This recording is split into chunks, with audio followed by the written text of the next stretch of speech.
4, 3, 2, 1. Overtime. Hello, everybody. Welcome to Overtime, a show where 4 NAs and no EUs talking about competitive Team Fortress 2 during overtime. We finally got rid of the Europeans for this episode of Overtime, where we talk about PoLANd 2026 with a few guests of ours, a few special guests. Chris from Moneyballs and Alexandros from Fjord Gaming. Do you guys want to introduce yourselves? Yo, it's Chris. It's Alex. Beautiful introduction. We also got Mandem here, one of our special NA lovers. Hello, I love McDonald's and other fast food restaurants. Let's go to Denny's after LAN, guys. And then we go in there and say, "What the fuck is up, Denny's?" Tell it. And mostly what we're gonna be talking about. Shit. You guys want to talk about the venue first? Have you guys been? Have you guys seen the venue? I've seen a total of 2 to 3 pictures, but I'm told it's good. I hear it's good. There's like that the Euros kind of like it, although I'm talking out of my butt here, so I don't know. They had like it's the same venue as like last year, but they had like the big thing is that, like it has like a bar and shit where like NA doesn't really have that kind of stuff, where we have like mostly water and soda. Barely anybody goes there. Yeah. A bar at the venue, that could get a little dangerous. But hey, I'm down. That should be fun. Have you looked up the alcohol prices yet? Not that I would encourage the consumption of alcohol. Okay, that sounds. But, okay. Yeah, go ahead. Yeah, no, don't worry about it. No, just in your free time, maybe. I can assume based on my other European experiences that it's going to be substantially cheaper. Oh, it's definitely gonna be cheaper, but it's also another thing is that like from the stories of a couple episodes, like our first episode, when Doom was talking about how they what was it, Uberfest or like last PoLAnd, where they just rummaged the bar day one and just completely ransack it. Yeah. Yeah, no, I think it was the first PoLAnd LAN in 2024. Super told them, like, just so you know, we tend to drink a lot. And they're like, yeah, we got stuff in the bar. And then the first night, we bought out the bar of literally all of the alcohol they had. And then the next night, they doubled the amount of alcohol they had, and we bought out all of that. Yeah. Nice. That means you, Chris and Alexander. That means you two have to like get to the bar day one as like quick as y'all fucking can if y'all want to drink before those fucking Euros rummage it in like the first hour. I'm gonna let Chris do all that. I think we're going. We're gonna try and get to Poland Tuesday or Wednesday or something. So, really?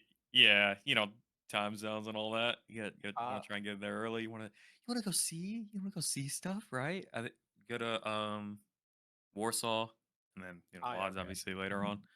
But yeah, dude. I mean, I think we might, indulge already even before we get to that Lodz one. Are you more of a White Claw guy? Because I remember Lil Guy and like everyone else during RGB LAN, they were just swigging down like White Claws during the streams.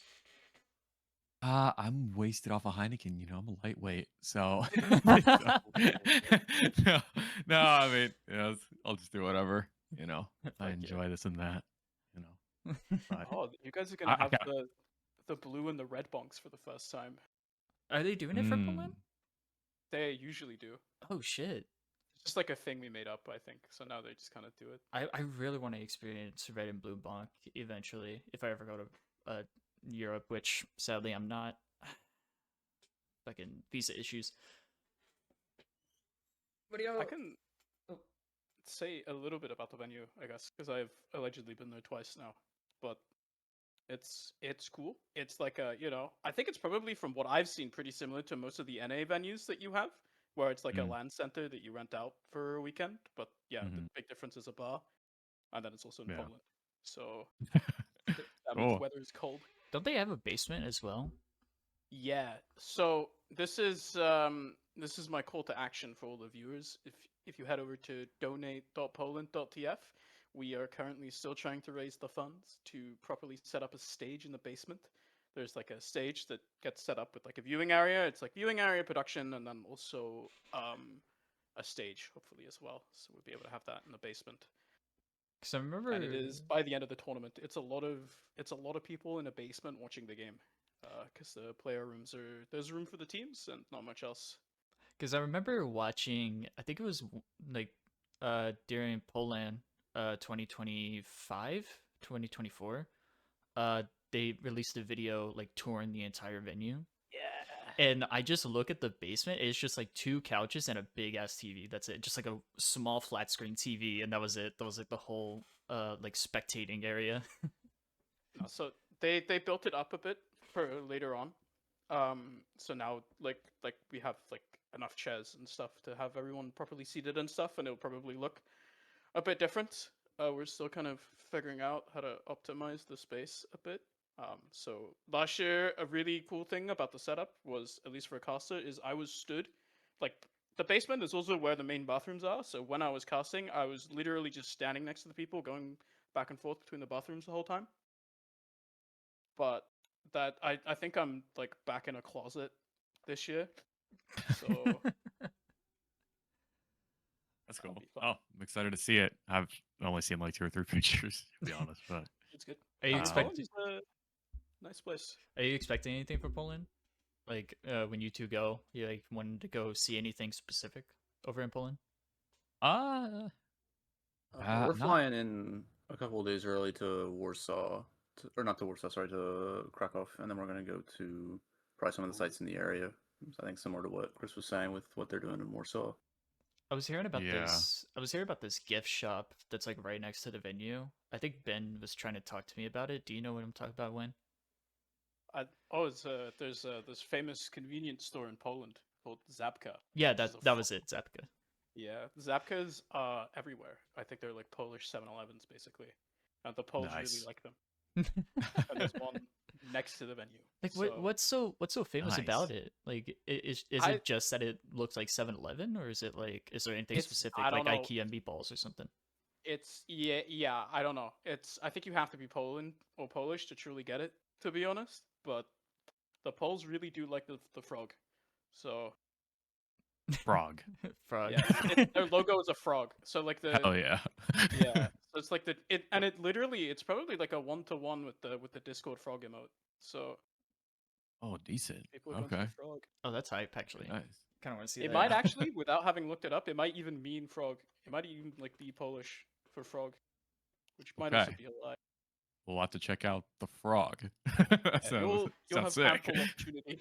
Take some pictures as proof and then just send it to me and I'll just put it up on the screen if this ever comes out. I think another thing as well, even like the venue, there's also like the format and everything like that. Like the format is gonna be a big change probably to you guys as well, because like y'all are gonna be playing against like the EU's whitelist, yeah? Am I correct on that? Yeah. So y'all are gonna be going up against, I think like the biggest thing to me is probably gonna be going up against the parachute, the base jumper. Have you seen much of Europeans playing with the parachute?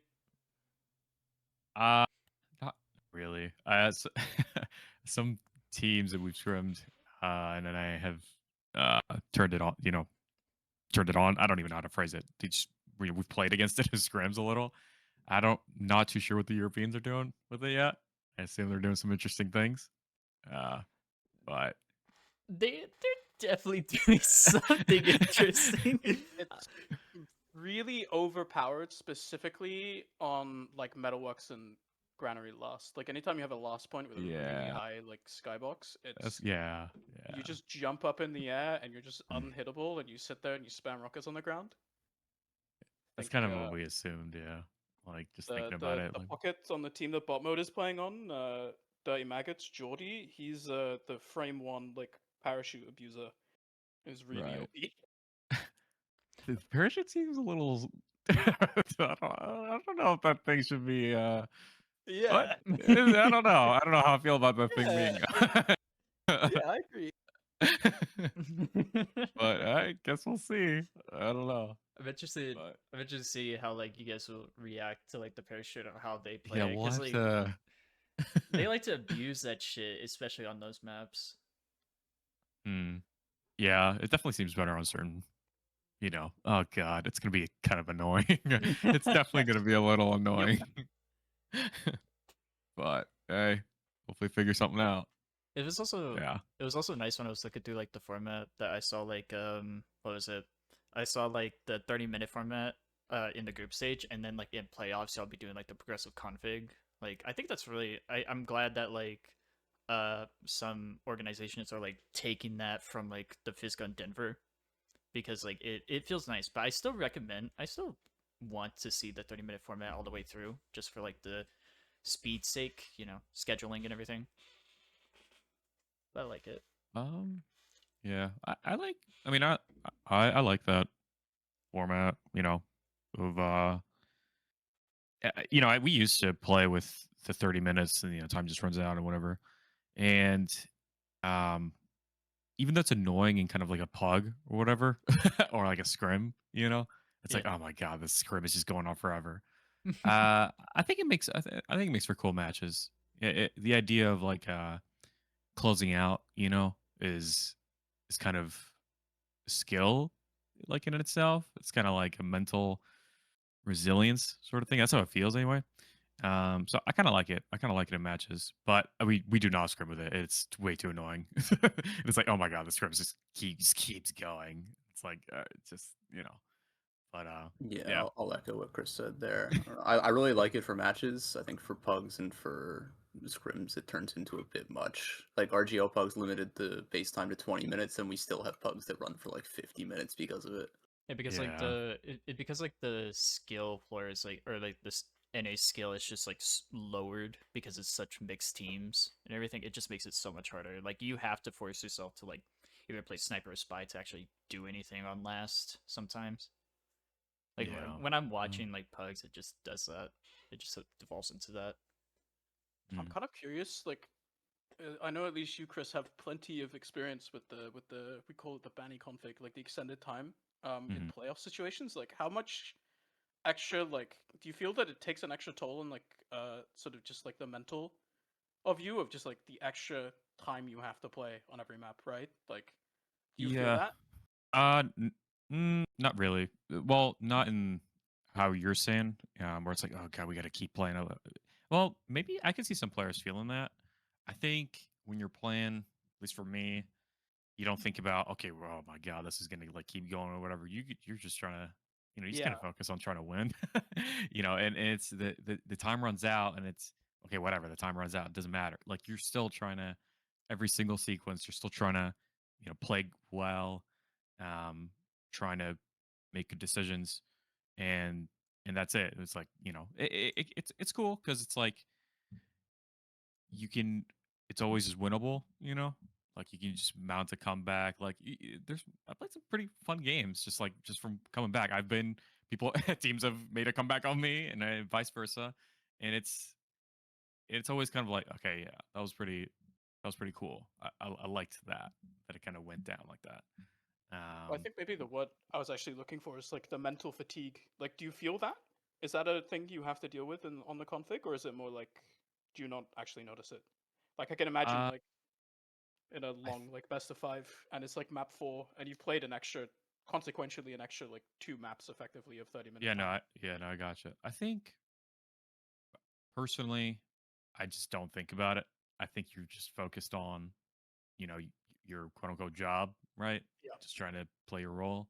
And so, if you're thinking about time, then you're probably gonna lose. It's like, oh, this game is going on too long. I'm tired, or whatever thoughts are entering your head. If you start thinking about that stuff, you're just not focused. You're just not locked in. So it's, you know, I could see that happening to people, and it probably has happened to me in like scrims and shit, because we have done the banning config in scrims before, and we just, oh god, just stop it. But in a land match, no, definitely not. I guess you're like the same way, Alexandros. I don't think for me personally it's made all that big of a difference. I think. But I also haven't really been in like the playoff situation with it. Always group stage finisher. That's fair. That's fair. But I don't know. We played it at the last RGL LAN, and we had one map of Metalworks that I think we did the reverse, like 5-0 sweep. We were down 0-4 and then won 5-4, and that map I think went for like an hour or something. Yeah, wasn't that the map with like the 30-minute pause in it as well? There was a long pause. I don't remember how long the pause was, but there was a long pause. Oh, I just remember. I just remember Gungan like kicking Bandy's PC or some shit. Oh no, that wasn't Purple and Ben will happily. that talk wasn't to you about on that that game. wasn't the They match talked I me was through it. playing, because we weren't playing Freya. think We were playing. Yeah, I forget that was what one I was the. playing. We were playing, I think, Anglerfish, but Yes. Yeah. yeah, there was a long pause, and I don't remember the exact amount of time, but I think it turned the total like time in server to like an hour 20 or something like that. God. Yeah. For one map. God, I watched that match. I watched that match in whole. Even the 30 minutes is sitting there and watching that. I feel really bad for anyone that had to watch that match. I feel bad. horrible. I feel bad mostly for Anglerfish. Like I had so much to say on my first episode of Overtime when we were talking about the RGL LAN. Oh my god, I cannot believe this. You know what I'm saying? I'm watching Anglerfish doing so well and then slowly just deteriorate to the point where Fjord Gaming just makes a comeback like that, and I'm like, how did y'all do that? You know? It was a marvel. It was honestly a marvel watching that in like the most disappointing sense. I'm more of an Anglerfish fan, so like seeing that I just was crying, shedding one tear. Yeah, I don't know, from like being on the other team in that match, I'm not really sure what changed. I think the main thing was just like in the beginning rounds, whenever there was like a salvage attempt from our side, it wouldn't happen, and from their side it probably would. I think that kind of just was what reversed. I didn't feel like a big difference in the team fights or anything else. I think it was just more of like you guys I think it's more of like you guys adapted and also changed your strategy to the point where like they just couldn't figure out how to counter you. But it was also like they weren't playing their roles. Like I watched Great Mage. I watched Great Mage run onto the right and try to flank and then just gets blown up on Bagel. Just blown up on Bagel. Or like he's not playing with his team when people are asking him to play with him. And just like completely fucking throwing matches sometimes or throwing rounds sometimes. Yeah, I don't know about like the other maps, but like specifically for Metalworks, like I don't know what the difference maker there was. I don't know. It just felt like something small changed and we started winning all the rounds. Yeah, I get that. I get that. Thank goodness. It was also another thing is like watching what was it? It was Moneyballs during that RGL LAN and watching the Legacy win that. That was very hyped to see as well. That was also very hyped to see as well. No offense, Chris. No, none taken. It was very fun to see that. I think in general, just off like the scheduling stuff, like we ended up doing. Like I know Ben and JMax sat down and made like a big spreadsheet, like tracking like all the games played at RGL in Denver, and like ultimately there's a difference like between like the extended time config and the 30-minute. There's like a very negligible difference in like the average length of a game. It's actually like extremely similar. So Yeah, it's like it's very rare that you have those edge cases that go all the way to the hour and a half, like whatever. Like most of the time you're still sitting around like 30 minutes anyway. That's good to hear, because that's about what I honestly expect as far as the Yeah. matches go. Like, I've played enough lands on like the 30-minute configs. Like we even still play. Actually, I think the last RGB LAN was on the infinite overtime config, but like there've been enough events with the 30-minute config that I've noticed where, because it's a LAN, I think both teams are really trying to win, so you end up with a lot of OTs happening, or golden caps, as we say in Europe. But I think that overall it turns to about the same amount of time. It does, yeah. The matches don't. It doesn't feel like the average has changed all that much. If I had to guess, maybe a little high, maybe a little longer. Yeah. But I think the outcome does change a lot from just That from I agree memory. with. Yeah. Just from memory, like a lot of I know a lot of those comebacks have happened because I've just Oh, been them. definitely. I've played them, and it's like, and it's there's a thing going on there. So it's I don't know. It's so, cool. but yeah, it's the enjoy length it. has probably just gone up just very slightly. We might see that in PoLANd. We might definitely see that in PoLANd, like not the 30-minute, but like the overtime, during playoffs and everything like that. Which Yeah. I honestly would can't wait to be see. surprised if we don't. Yeah, I would be surprised too if we don't. It's like I also think, like, as much as I'm European and I like to make fun of things that are American, I also think, like, if you've ever wanted an example for why the 30-minute config is bad, like look at the last Uberfest and it was like tragic. I think like there's so many games that ended with like that last like 30-second like whimper of like nothing is happening anymore, and there's one team is just winning, and like yeah, like there was like zero comeback chance for any of the teams, and it was a lot. It felt like most of the games were like one team goes down 3-0 in the first 15 minutes, and then they just don't have time to come back. Yeah. Yeah, I think. There Yeah, are I think other games that's that are unquestionably like the big selling point of the infinite. Like you have to close out the game. Yeah. Yeah, Is that you're guaranteed that if a team has a comeback in them, they're going to be able to do it. yeah. that or It's, it's there you go. You go. I was just gonna say there's other games and sports and other stuff that's like that. Where it's kind of a certain point, it's like there's not enough time really for this team kind of just won. But I think it's cool that it's not the case with TF2. It's cool that it just kind of keeps going. It's like that mental resilience, man. Like that's new. Like that idea that you stay in the game. You know what I mean? And kind of and just and it's just it can become a bit of a war, just a damn war of attrition out there sometimes. But it's cool, I like it. It's also another thing. It's like when you have that mentality of like nothing to lose. Like for example, I think it was Warp's team, Pike Gaming back at Uberfest or the recent Yeah. Uberfest. Like they just did not care, and then they beat Witness Gaming EU. In a couple, like I think it was like a match or two, they won against Witness Gaming EU. They played them extremely close. I don't think they actually ended up winning a map. I think every single playoff game was 2-0. So like yeah, we had no game 3 or map 3 in any single playoff series. Yeah. Got the whole like double elim thing. But they had like the two closest maps that Witness played that tournament was against Warp's team. And it was just like, we don't care anymore.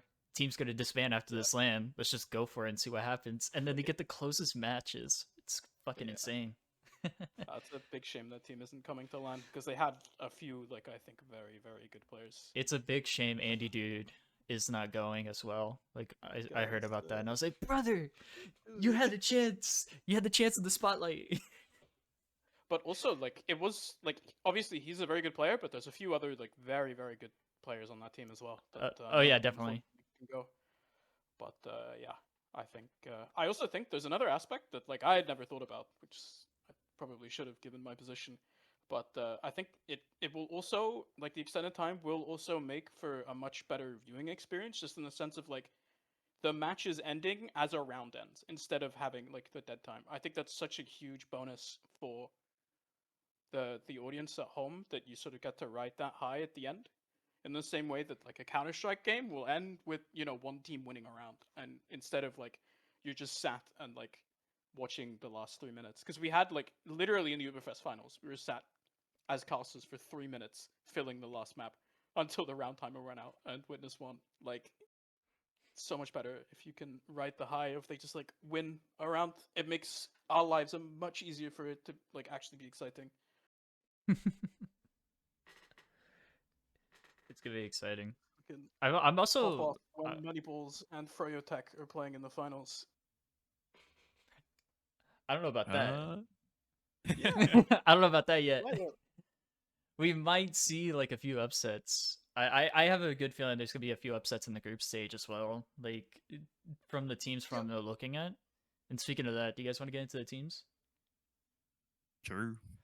How this is gonna, I believe how this is gonna work is I'm just gonna ask you guys just to pick a team. We're probably just gonna do the 3 NAs, honestly. So you just pick one of the 3 NA teams, and then we'll pick 3 EU teams, and then we'll make like a prediction. Just for the fun of it, honestly. So Okay. Yeah. I want I to think there's like a total see. of like 7 or 8 teams that are worth talking about, and then there's a few like for fun teams that are in as well, right? Yeah, just like Aragosting Hazard is I love them dearly, but like yeah. yeah, we I don't think we should touch it. Or Oh, Alan's damn. Workshop. No, but they have Voxy on their team. I actually think like Alan Workshop is might be low-key a bit of a sleeper. But are they gonna do anything like actually in playoffs? No. But like I think that would be a scary day one team, to be honest. I think they have that interesting reputation. I mean, they could, but like most of the teams, I don't even recognize in like at all. Like I know who Omgar is or like Kosuke is, but like Lucky, Might be very brave. Yumpu, and Phoenix, like who? Do Yeah. you know? These are all they're all like this team like barely ever like actually plays Prem. They're mostly sort of like a LAN team, and they're a friend group, and they've sort of played together since like 2024 ish. They've been around and they play sort of like top div 1 like low Prem kind of TF2, and they're like they had an extremely good PoLAnd in 2024 where they actually managed like a few of the Prem teams that went. They actually managed to like upset them and beat them. And sort of Kasuke especially is known for like I mean he's good at Soldier, but he's just I don't know why or how, but he's like an air shot like highlight machine, specifically on stream. He's really good at just like hitting air shots. Like they have their one big upgrade is that they instead of their normal pocket scouts sneaky, they instead have Voxy, who you might know from playing on Dirty Maggots and or winning Uberfest 2024 Yeah. on New Panther, who's like a really solid like pocket scout. Um, who's like very good. And since adding him to the team, they were one of the worst teams in Prem, and they're like I think they're not in playoffs, but they're like a pretty good like mid-table team all of a sudden. I think they could do something. I can see it, but like again, I don't expect too much, but if they do something, like heads turning around, you know what I mean? Like 360 gone. Ibo works making wine barrels. So yeah. All It right. showed up at Uberfest. He was wearing like a wine barrel costume. It was crazy. All right. So I want to ask Alexandros or Alex. Which team do you want to talk about? Do you want to talk about any of the NA teams or one of the EU teams? I mean, I think both of the NA teams going are interesting. I say both of the NA teams instead of all three of them because I think our team's goal is not last. I'll put it like that. We don't want to go out last. Do you want to talk about your team first then? We're not winning it. Who's on your team? I'm interested to see how Chris's team and how Froyo both will play at this event. I think that's what everybody. I think that's on everybody's mind right now. Like they're interested to see like who's gonna overtake who in like NA versus NA of Freya versus Moneyball, right? Like of that though, I am curious with this question, Chris. How do you guys, and when I say you guys, I mean like the old G6 roster. How do you guys feel about the fact that you guys aren't going as a group of 6, even though all of you guys will be at this event? Right, like I'd heard that you guys split up because you guys didn't think you were all going to be able to make PoLAnd, and that's why like the current Froyo roster happened. But you guys will end up. Wait a second, new lore. Never heard of this. Wait a second. The lore is inaccurate. I figured I'd ask because I actually don't know that for sure. This is just what I was That's told. okay. No, that's not really quite it. I think I mean we're also friends to be honest. You know, it's like it just we had talked about some version of G6 staying together. And PoLAnd was like kind of loosely in mind as like going to another land. But then, I kind of just personally decided not to play. There was like some other stuff that kind of influenced it. Even without me playing, like it still was uncertain whether it was going to happen or not. Like that, some kind of G6 roster. But I just took a break. I just didn't play. I for a couple months, just wasn't playing TF2. And some of the G6 people still wanted to keep playing. They wanted to, go to another LAN. Logar got on Froyo. He convinced Soapy to do it, and then, or I think Kobe was first. I don't know the order of those three, but then they just eventually got on Froyo. Just with the, presumably with the goal of like going to LAN and trying to play well and that. And then, so that's how that happened. And then that's it. That's disconnected from everything else. And then High Five got Kyle High Five. He just one day is like, hey, what if we go to Poland? He's like talking to Slem or something. And then they're talking to Logan, and Logan reaches out to me and he's like, yo, we're trying to come, we're ranking this team or whatever. I'm like, okay. And then I'm just like, you take a break and eventually it's like you kind of just miss it. Like you miss playing with your friends, you miss, the competition, it's fun and all that. So I just, just come back, and then we have this roster. We get Jay. That's how that happened. Mario kind of developed a little separately, and then we made this team.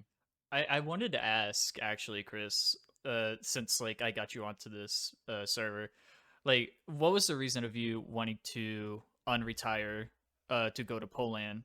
And I thought I initially thought, as like a little theory of mine, was that you wanted to get revenge for not winning Denver.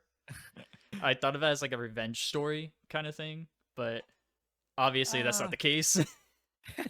No. I mean, it's something that comes to mind where it's like, oh, you play them again, maybe you can win this time. But I think it was more so the other stuff, where it's like you just missed playing, you missed your friends, you want to play with your friends, and and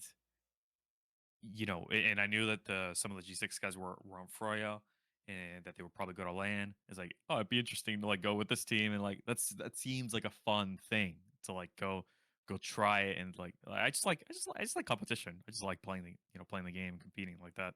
So that's it. That was the main motivation. And looking forward to playing WGU again. Like that should also be fun. And I guess there's other teams too. Like I know Mandem's probably the second best. There might be a third that's like kind of distant third, kind of in there. But it seems fun. It's a lot of looking forward to it. It seems attractive. It's gonna be exciting competition for you, if anything, because like it's gonna scratch that itch that you've been craving. Right. Yeah, exactly. I respect that. But like the roster though, for Moneyballs, like you're getting Skis in. Skis hasn't played since season 15 of RGL, right? I don't know. Not a great TF2 historian, but he hasn't played in a while, and yeah, I mean, it sounds like you have another question, but No, I'm just asking if he's washed. If he's what? Oh, straight up, huh? I think he was definitely rusty. Like when he first like came back and started scrimming again. But I mean, Ski's a really smart. He's just a smart dude. He's just a smart person, and he's been figuring it out, getting more playtime in over the last couple 2-3 months or whatever. So he's getting more comfortable. But definitely watched it first. I was watched it first. I hadn't played in like 4-5 months or something. I think like most of the roster is kind of like washed, honestly. But like you guys it's more of rust, if anything, because you guys haven't played it in a good while. Right. And it makes It's more sense. rust, It makes sense of anything. Yeah. Man, I'm excited to see Jay come back as well to play, because like it's gonna be like the Jay and who else? I forget. It was Jay and who else was Soldier? Oh, it's High Five. High Five. Thank you. High Five. Like the Jay and High Five duo. I don't know how to feel about that, because like I've never seen that. Like I've never seen that combo yet. I'll say this. Jay's really good. He's never played roamer, like kind of like this, and kind of like a LAN, and kind of like playing the other top teams. Yeah, I think people have always just put him on pocket. I think he's good on roamer. He's better at roamer. he's kind of like I mean, he had to learn the role. He's kind of like, oh, I've never seen this before. Like, what these different situations, like how to play them. But he's figuring it out in scrims, and I think he's better at it than pocket. So he's playing pretty good. That's good. Then high five, we kind of same thing. He's kind of just like learning. He's never played soldier, like also against like kind of like uh kind of shooting for like or I guess just trying to like push himself in a certain way Mm-hmm. on soldier. And so he's doing that now, and I think he's gotten better. So it's pretty cool. I'm pretty excited to see how it plays. Like actually, I'm excited to see it too. I'm excited to see it too. Yeah. S- moving on a little bit. Chris, do you have a team that you want to talk about? let's see. You guys are gonna have to pick for me. I feel like Can I I don't ask you know. actually, Chris? What are your goals for the LAN? Are you shooting for first place? Is that the idea, or is it? Yeah. I mean, yeah. Of course, you want to Okay. win, right? Yeah. So you know, you want to win. Definitely shooting for Yep. first. Sure. How are your? Because I'm gonna be honest, studying for you NA guys has been really annoying because there are normally in Europe you can like kind of just sneak into scrim STVs and stuff anyway, but like finding anything from you guys is impossible. So my only research I've done between you and Froyo or having to like stalk your logs. How are scrims going? Do you feel confident or? Yeah. I mean, I'm always confident. Like just always. You kind of have to be if you're calling. You know what I Mm-hmm. mean? Yep. So I think I've played Froyo and Banny for years. You know what I mean? And you get a feel for it, and you kind of um, I've played lands against them. I've played scrim them in the built up to lands and stuff, and you kind of you get a feel, you kind of see certain things. I don't know how to like really phrase this, but short answer is yes, I'm confident. It's gonna be, yeah, I don't think it's gonna be easy, but I think people will see some good games. I think. Yeah. I'm also scared for like you guys as well, because like I'm scared for like a random upset as well. Looking at these European teams, Maybe there's some sleepers in there. The only ones I've really seen are like WGU and Mandem, and I guess Bot Mode's team. I don't know if they're the third or maybe if there's someone else kind of the people rank before them. Do you want to talk We'll about the have bot mode? to see. I think so. We have ETF 12 playoffs next week, and to be honest, I'm not really sure if they actually are the second best team in Europe or not. I think they have a a surprisingly, at least on paper, it should be surprisingly close. I think between them and Yeah, the fourth place team. yeah. But I've I think seen part of that logs. has to be like bot mode is playing on a million ping, right? I think him going on LAN will definitely help them. Right. I've seen logs. My assumption is that they're the third best, like going to this land anyway. Yeah. And I've seen a bit of STVs, a bit of like matches. I know it's like some maps, they're like these teams are like trading maps, kind of, and you can tell that like the scoreline's kind of leaning towards this team, but still trading maps. Like the maps are still close, so it's like and land's a different thing. So who knows, right? But it's cool. I like that. There seems to be a lot of solid teams for sure. Actually, speaking of bot mode as well, like I wanted to ask you guys this as well. You've always been with bot mode for like countless seasons, Chris, and Yeah. most people know that. Almost on every land ever since RGL, the first RGL Philly land, bot mode has been going on sniper to like just get countless kills. Yeah. How are you gonna feel about going against the other barrel of that sniper? The other barrel. Eventually, you're gonna get sniped from bot mode somewhere. Yeah, I probably will get sniped, especially on product. I have a tendency to just get sniped on product. But I don't know. When you're playing people, you kind of, at least for me, I don't think about who's on the other team. Do you know what I mean? Yeah. Like individually, other than maybe in the moment, it's like, oh, this player likes to do this thing. But outside of that, you don't. If the other team has a sniper, I just don't. It doesn't matter who the sniper is.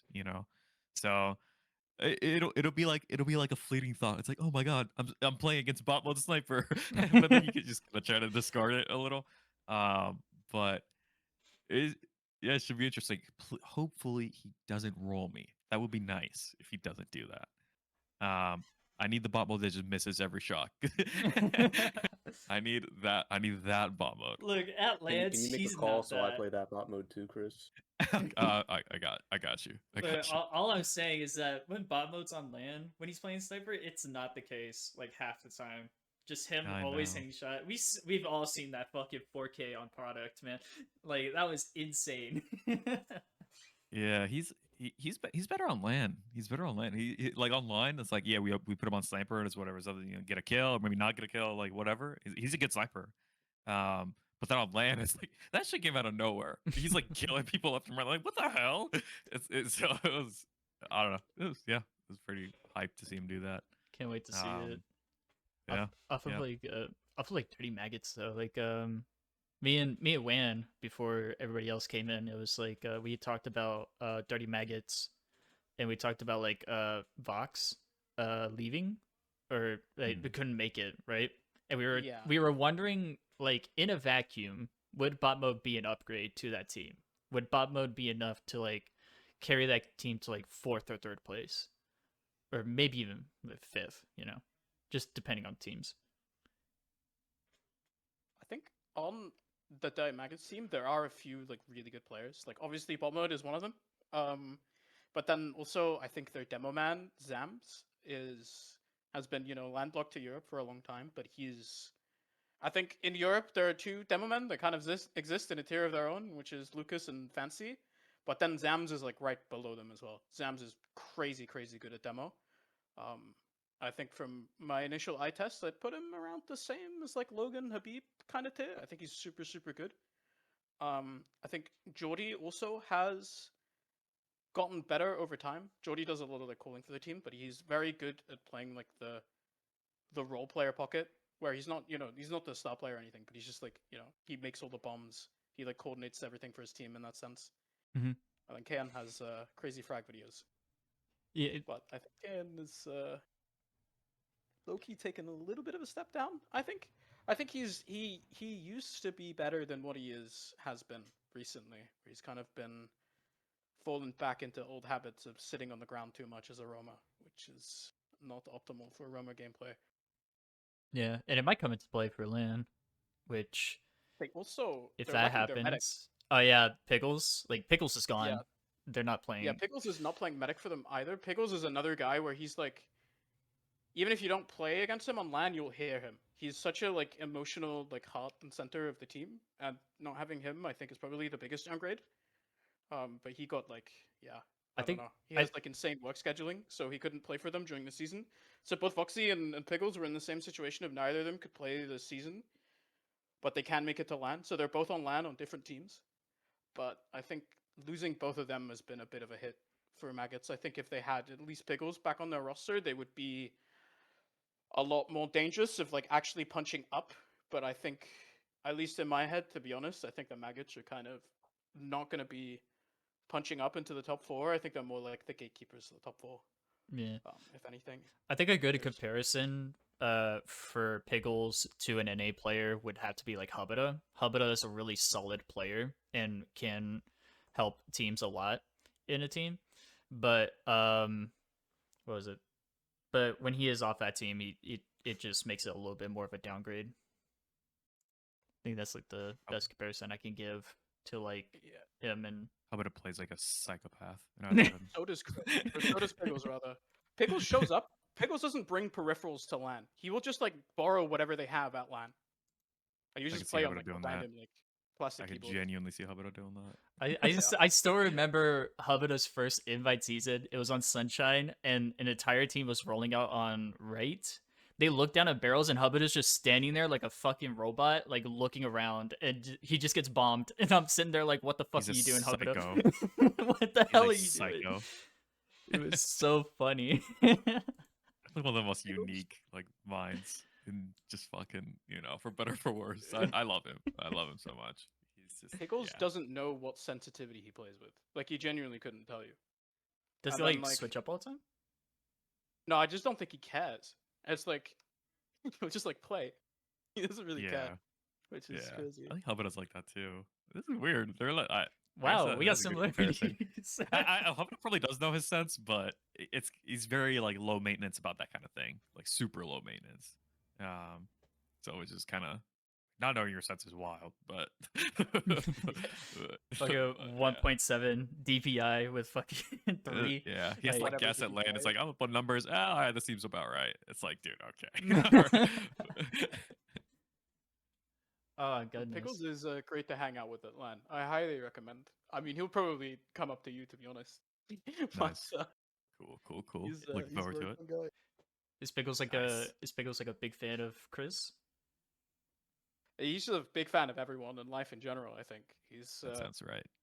he's one of the most talented like chat typers as well. He's very good at making sure that you have him muted by the end of your game. All right, just as a challenge, I'll try not to mute him. Yeah, okay, enjoy. He was there's one of my favorite stories was he was playing at Arcadia versus a German team that had Shocky on it from I-49 Epsilon that were winning, and they're beating the Germans. And at Arcadia everyone was sat in the same LAN hall.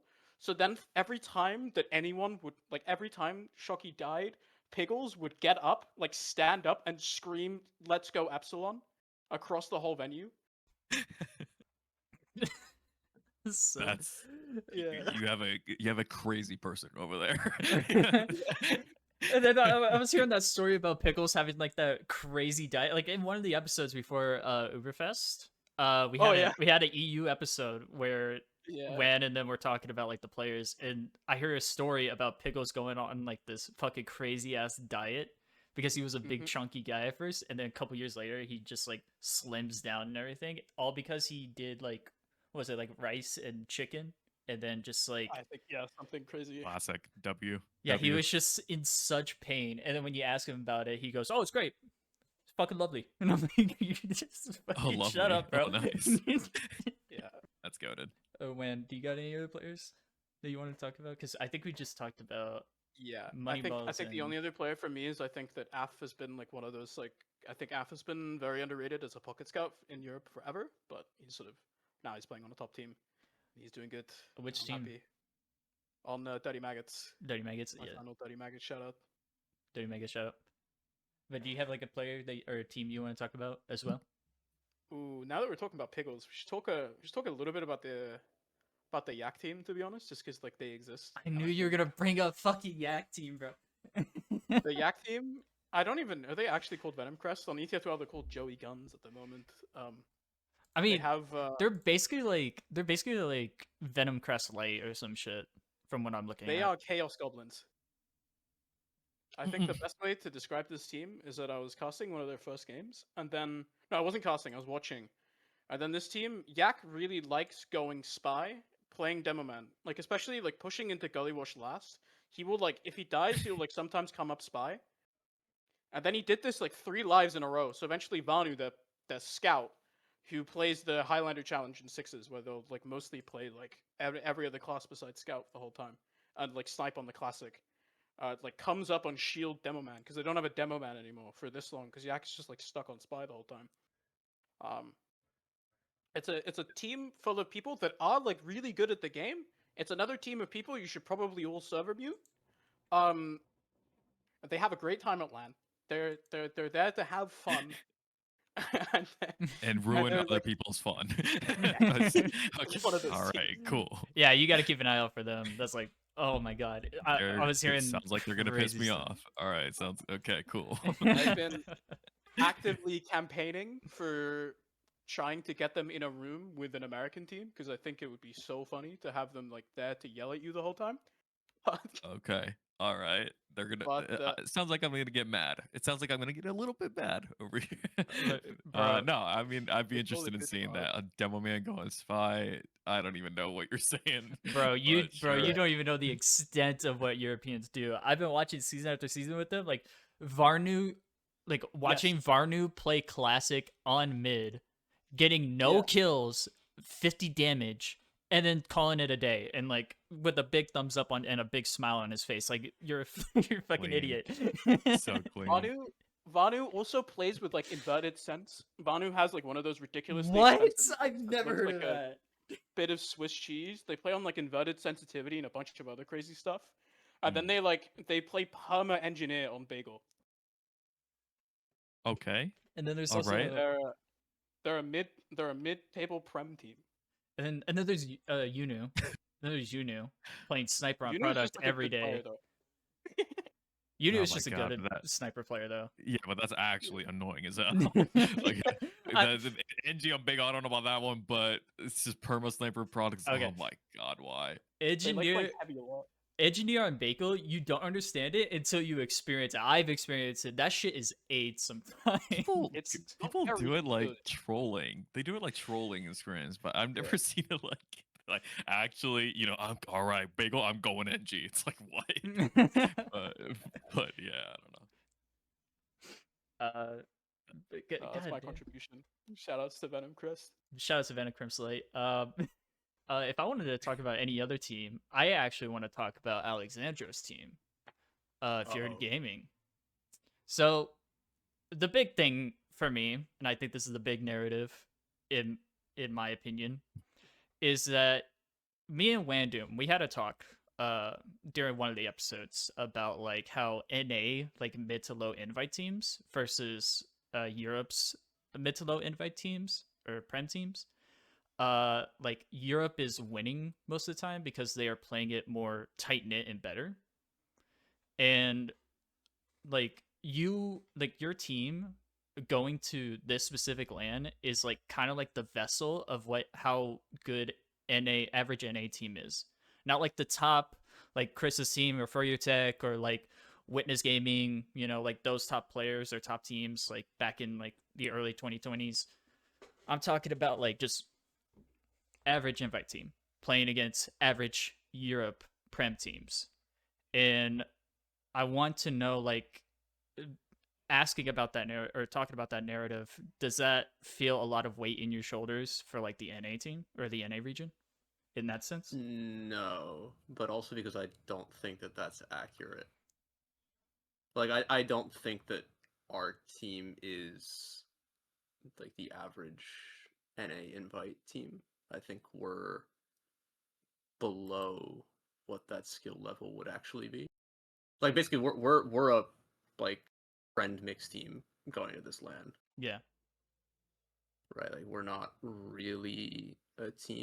Like, I don't think all of us have ever played together on a single roster before, because,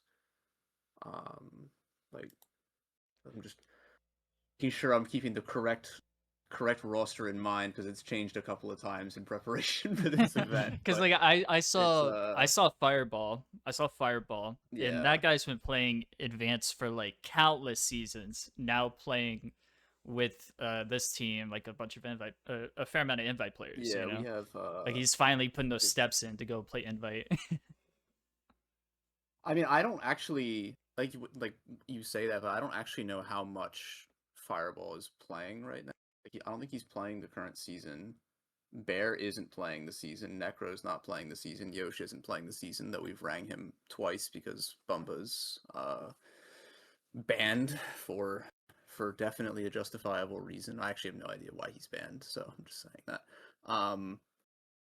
But yeah, like this roster was kind of just like the hey, Frick my Nick is about to become a dad and won't be able to play anymore, so let's go hang out and play an event. Okay, Beautiful. I can see that. I feel like That's beautiful. while I respect the narrative that Europe might be pushing, like, I don't know. I remember the old year, because like right when I started playing, right? Like I started playing when I was living in France the end of 2016, and I remember like talking with like all the, at the time, the lower prem or like top I think the div was called top high players then, so players like Poison, Funds, ATX, a couple others. And then I went and moved to the US and played there, and it felt like the levels were pretty similar. Although I think I would have given, at the time, I think I definitely would have given the edge to NA, because at that time, like, bottom invite was like Sandblast Laz team, and we all know where those players ended up going. Yeah.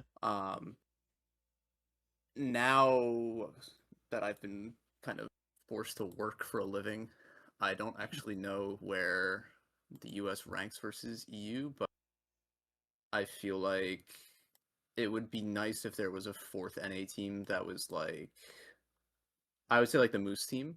Like if they were going, I feel like that would be a more accurate representation of like NA invite level. I think they're a If really anything, fun team to watch, and I kind of wish that they were going to the event.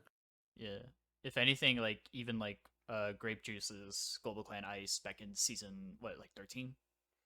Was Like that the one that I played on? I don't know which I variant I played I on. can't recall. I just remember Kawa playing with that team.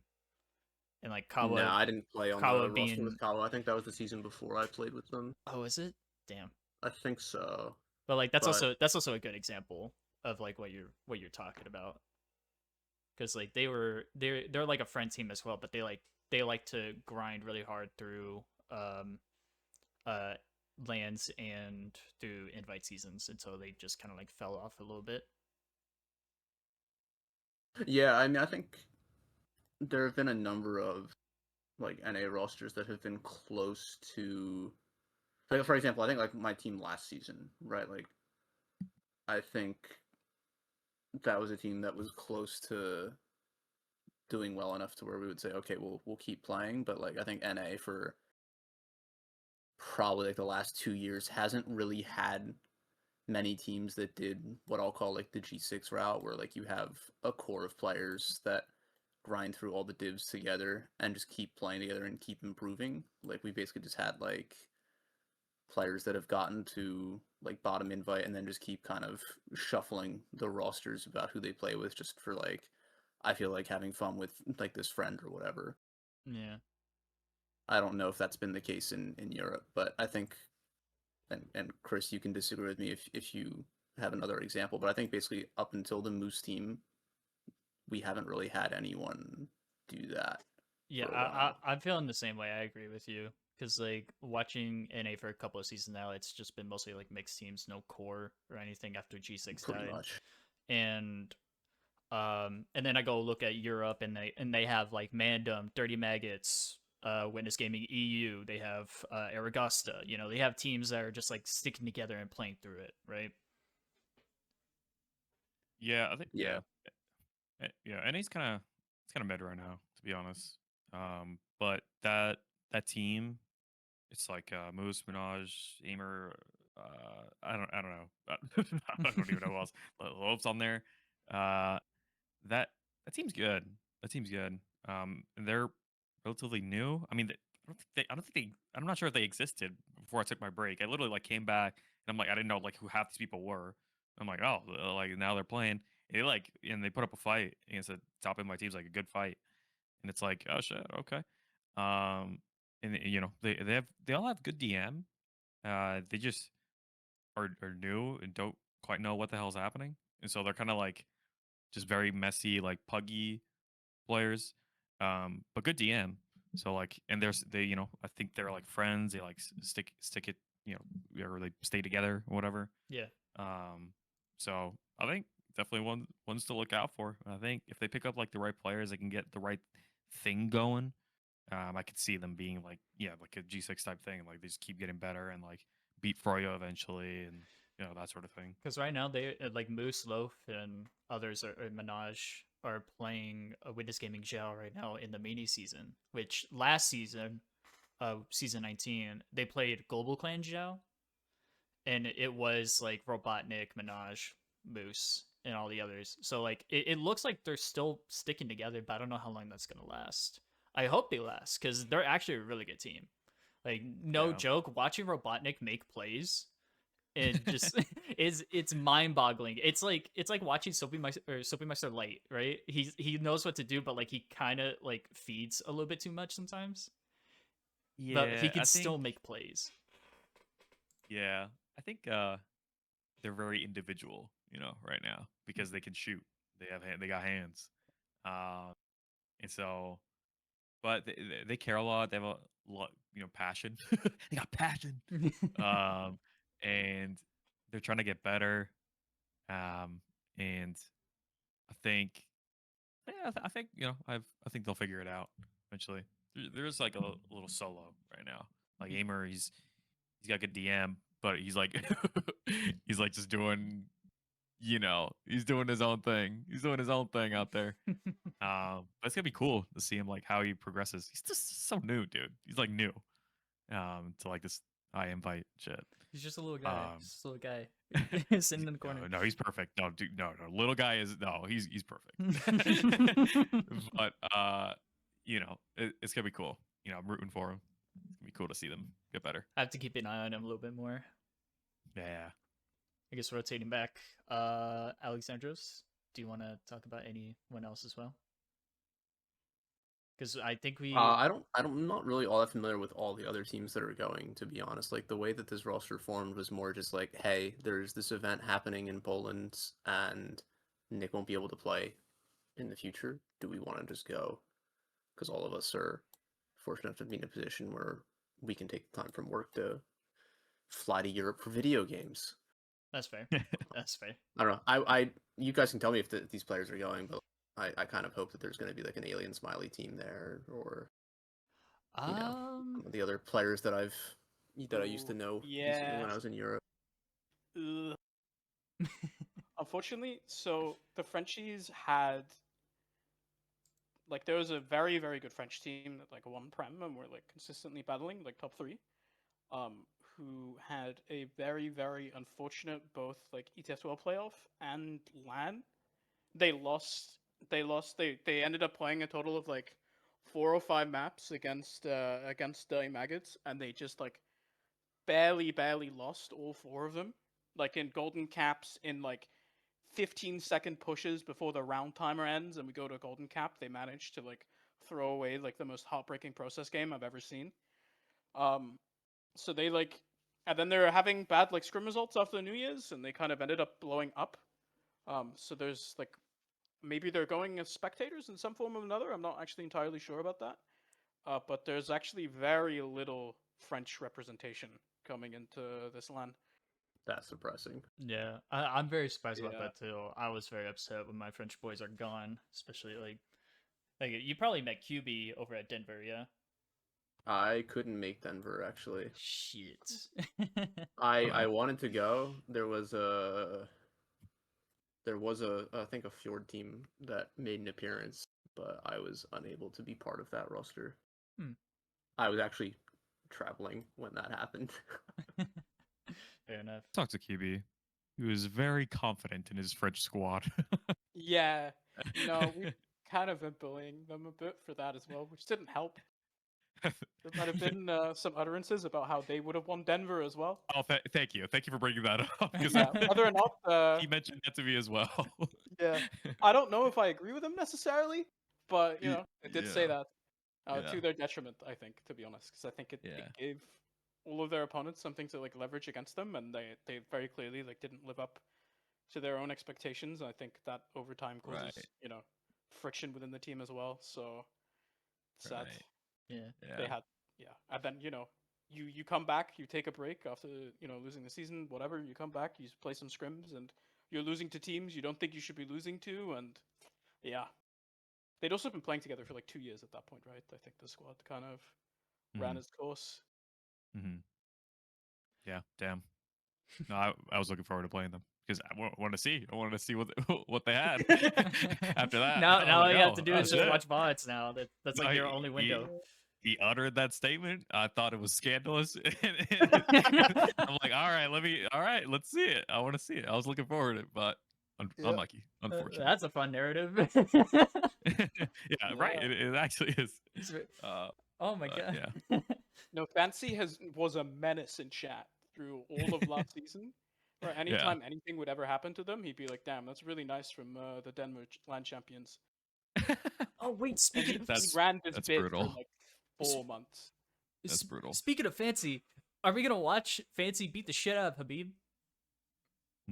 I don't want to be mean to Habib, but I don't know if that's gonna happen, but Fancy Elf is like considered like the best, well, second best now because of Lucas, Yeah. like demo in Europe. And like not a lot of people have, or actually we haven't seen Habib go up against Fancy Elf. And like people, I think we were like talking about it, me and Wan, and we were talking about like, let's see, as like a joke, let's see if like Habib or Fancy Elf get rolled by each other or something. And like I really wanted to see that matchup. I really want to see that matchup and see how it actually plays out. I think a lot of credit for why Lucas was as good as he was at Denver comes from the fact that he had competition as good as Fancy. Like Fancy is just one of those guys where he's just so good at the game. Like even when he off classes, if he wanted to, he could be one of the best scouts in the world. From seeing him play mixes sometimes off classing, he's so good at scout as well. He's also really, really good at soldier. Like if he wanted to, he could. He's crazy at demo.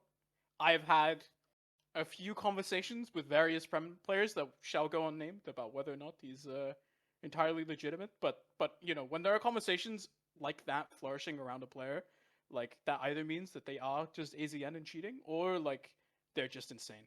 And yeah, I'm very excited. I mean, obviously he's bailed on LAN a few times, so it's gonna be good to actually see him. Yeah, and you could see that same narrative in North America with Logan and Habib, right? Like Habib was teaching Logan how to play demo and everything, and now like people are saying like Logan surpasses Habib and everything, and student becomes the teacher kind of story, and it's really nice. It's really nice to see that. So I'm excited to see how Habib will hold up against Fancy Elf alongside Logan, right?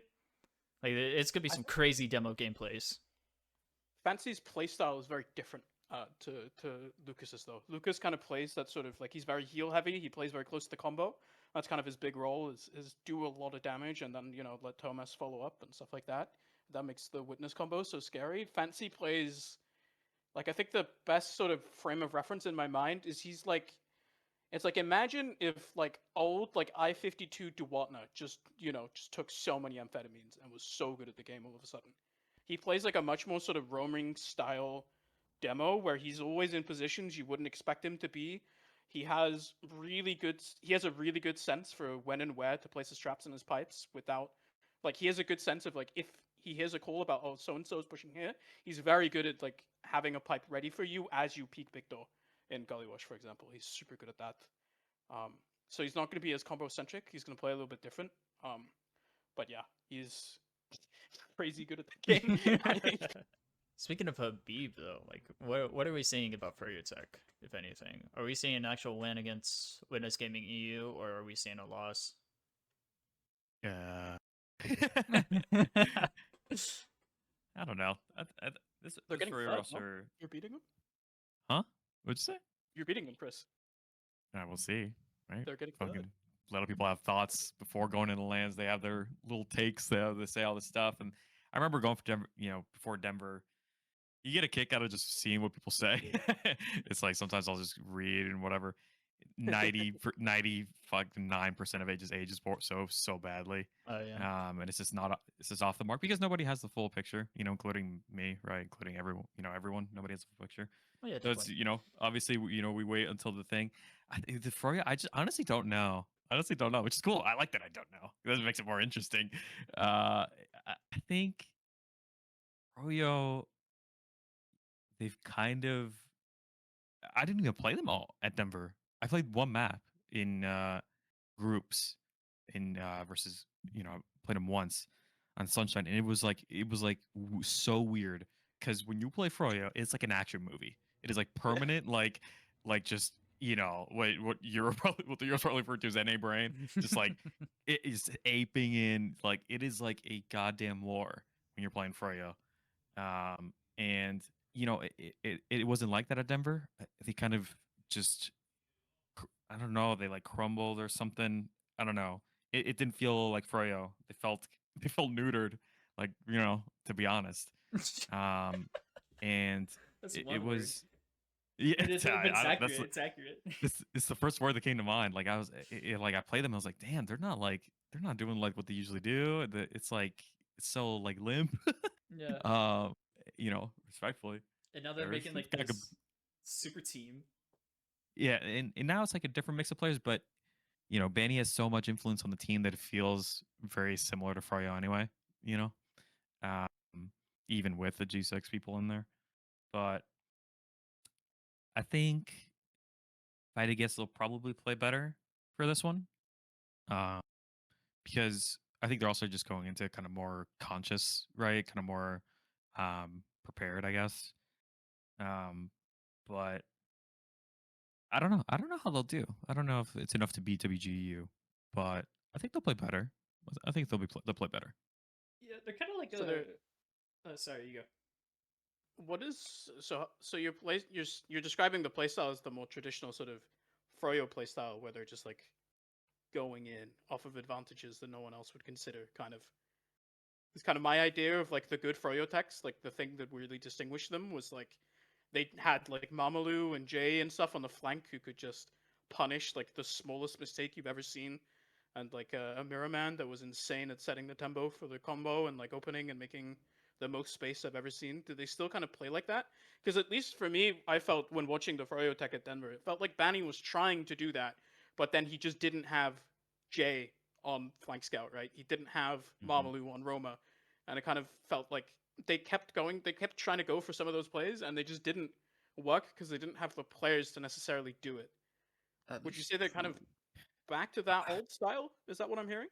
I feel like from the Uh, scrims that we've been playing against them lately, they're definitely closer to that style. I don't Okay. think that they're as punishing as they were, but I think that they're definitely much closer to it. I think other teams have also just gotten better. The longer I play with against them, the kind of more you know comfortable I am. Yeah, More kind of predictable it gets. I kind of want To be honest, to be blunt, but it's they it's when they had Jay on flank scout. I think it was Mirror Man Marm, or I don't know. Yeah, Mirrorman Mamalu. Our Yeah. other teams just weren't as good. Like we were just kind of bad. So that was also part of why they felt so dominant. Um, and I think I'm not sure that Banny kind of like changes anything based on like who he's playing against or what players he has on his team. He's always just gonna do this thing. And so they, yeah, I don't know. I it's just I think a big part of it is the other teams were just not as good, to be honest with you. yeah. But um, I I don't know. He's still trying to do that thing. He's still trying to do the Banny thing. But yeah. I kind of want to add on to what you were saying as well, Chris, is that like we didn't really see a lot in the Froyo Tech team because like last season it was just no round loss and just winning the entire season. No round no round loss Mhm. and no loss in general. Right? It just Yeah. straight up steamrolled the entire division. So we didn't really Yeah. get to see any of their flaws as much. Like they've had a few times where like they would like mess up a last push, right? But that's like the Mhm. extent of it, right? Mhm. So we Yeah. just don't know what this team is really capable of until we see Yeah. LAN happen. Yeah. Yeah, and it sucks. It's not like it's like I said before. Like NA's just kind of mid right now. There's not a lot of good teams. Like you have like we refer to them as the Asians, but I think they only have like two Asian players on them. But it's like Zhao. Yao, Global Clan Zhao, yeah. Yeah, Zhao. So I don't know. It's so dumb to refer to them. I think as they have like an actual like I think he's from Hong Kong. I don't even know which one it is. Moose Seriously? is from Hong Moose. Kong. It's Moose. Moose is from Hong Yeah. Kong. Okay. So it's like okay, the Asians. It's so dumb. It's so dumb. But it's also just a funny name, endearing. But that's it. That's their best competition. There's there's not a lot of teams actually playing the seasons, and it's like over seasons. I swear to God, it's like oh God, we just don't, But they still enjoy lands. We still like the lands. Still watching the lands. But might have to. I don't know. For the health of the game, might have to consider these seasons again. I don't know. You gotta you gotta show these new bloods, new invite players how it's done. Or get rolled by them. They're perfect. I might just get rolled by them. They're perfect. But you know, uh, I guess we'll see. We'll see like what Freya's strengths and weaknesses are. I mean, I think we probably all know their strengths, but I don't know. You know, they want to win. They want to win the land, obviously. So Yeah. we'll see how different it goes this time. I don't know. I have no idea.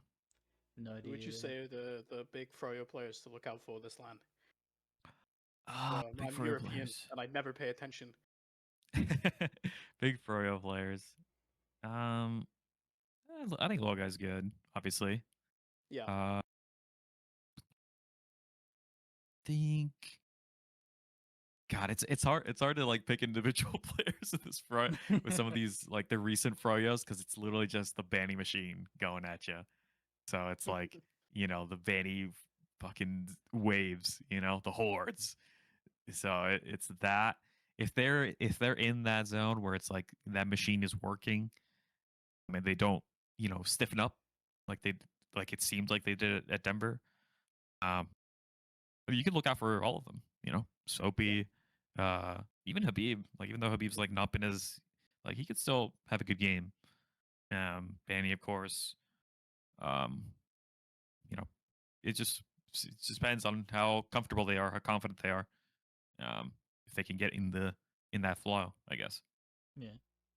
I think one final question I have to ask about Froyo is they recently had to go ahead and change their flank scout because Kobe can't make it anymore. So Gungan is playing instead.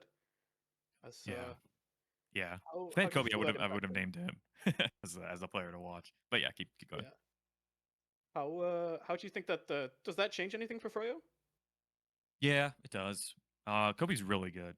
I think Kobe probably has the best DM in the game, like, genuinely. Uh, you know, I can On a laptop, by somewhat the way. confidently say that. I can somewhat confidently say that. Like just playing against, I played against everybody, and it's Kobe Kobe's DM is insane. Soldier or Scout, his demo's like a gap third, but his Scout he has like crazy mid range. Just hits me for so much at mid range. It's like, oh fuck. It's like you try to challenge this guy, and it's like, get back, dude. He fucking tells you to get back. It's like, oh shit. But he's like an MGE lord, Yeah. very instinct player, and he has good instincts. So I would have named him as like player to look out for on Froyo. Just Kobe. Gungan's good too. Um, but it's kind of Kobe just has like that X factor going. He's like it's like something it's fucking annoying. It's fucking annoying. But he's so good. Gungan's good too. But I think uh they'll definitely I don't know if they're gonna have like that. Yeah, I guess the X Factor. I don't know. I'm just going in circles. It's pretty much that. I think the one thing I gotta say is for Gungan, it's gonna be butting heads of two main colors, right? So I'm interested to see like how that's gonna play out. Like, Gungan is probably not gonna be main calling most likely. It's gonna be Banny, obviously, because that's his team. So Yeah. I'm wondering how Gungan is gonna feel about not being the main color, not being the shoot color. You know what I mean? Yeah, I think Gungan's fine with it. I think he's pretty comfortable on Flank Scout. He plays it all the time in Pugs. I don't know if he's played it on a team, but he's pretty comfortable with it. He's fine. Not main calling.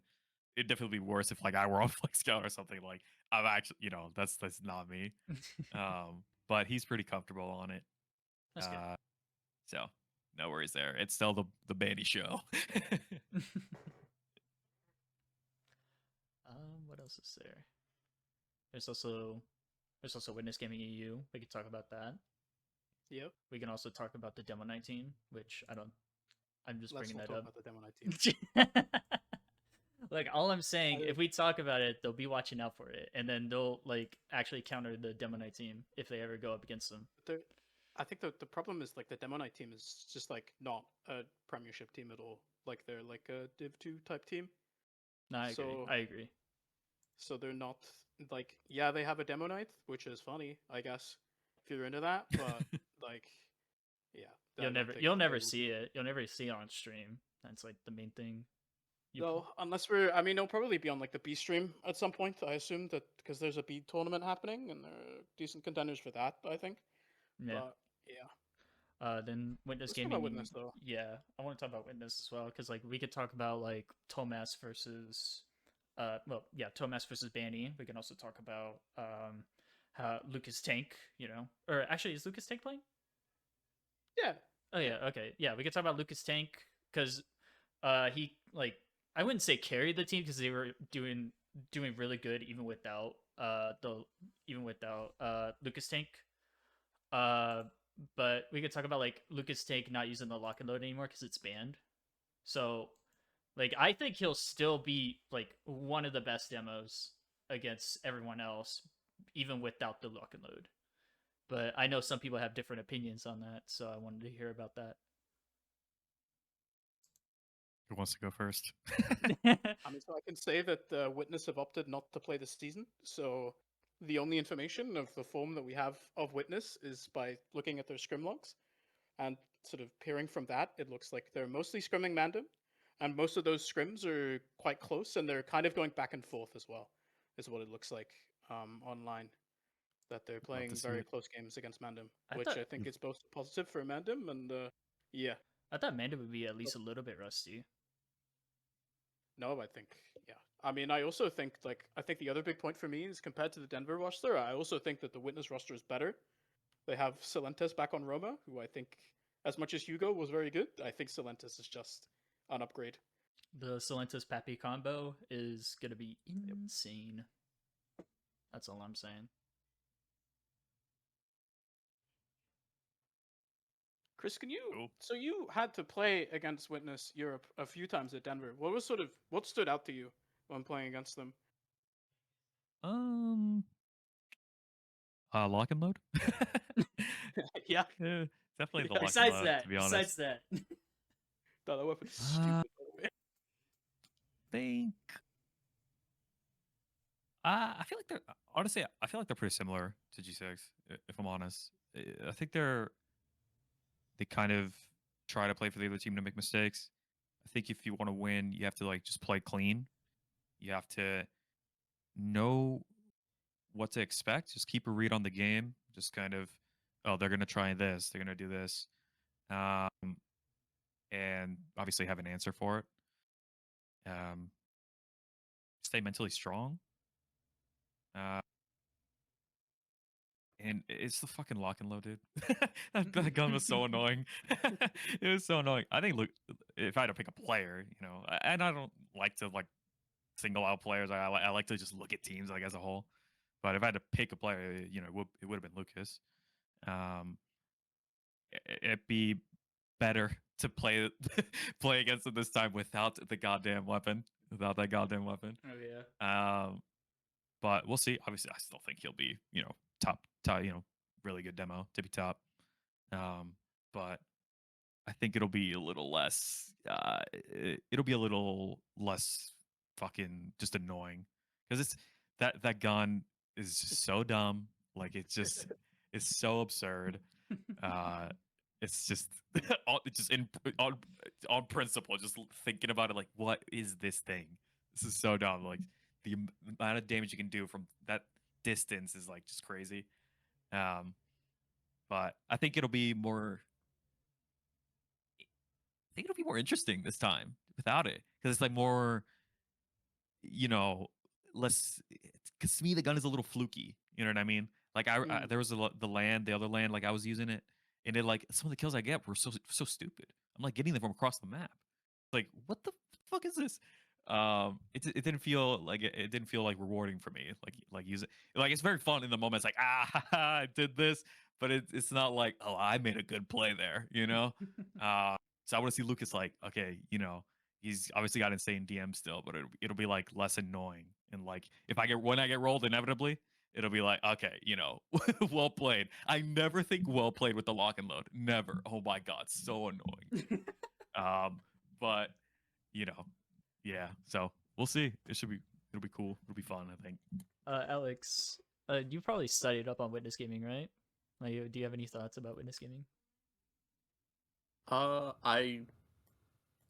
I don't know. I don't know how often we're going to be playing them in the event, truthfully, because after kind of seedings are decided, I think we might only play them once or twice. But I don't know. I'm curious. I'm more curious to see how they're going to do against like Froyo and the other top teams than how they're going to do against us. I don't expect that we're gonna get many rounds on them. Unfortunately, I know that's not the hype answer, but I think it's the reality. I mean, I can respect the reality if anything, because like I think like the worst thing is like just saying like, oh, we're gonna beat them 5-0, fuck you, like I'm not gonna hear. But I don't know. I think all the witness players are very, very good. I like watching Ixie play a lot. I've liked watching Slantas play over his different teams a lot. I hope that he plays Gully Wash a lot so that the meme continues. But I don't know. As to whether or not like Slantas is an upgrade over Hugo and all that, I don't know. I would assume so as well, but I think Hugo played very well at Denver. So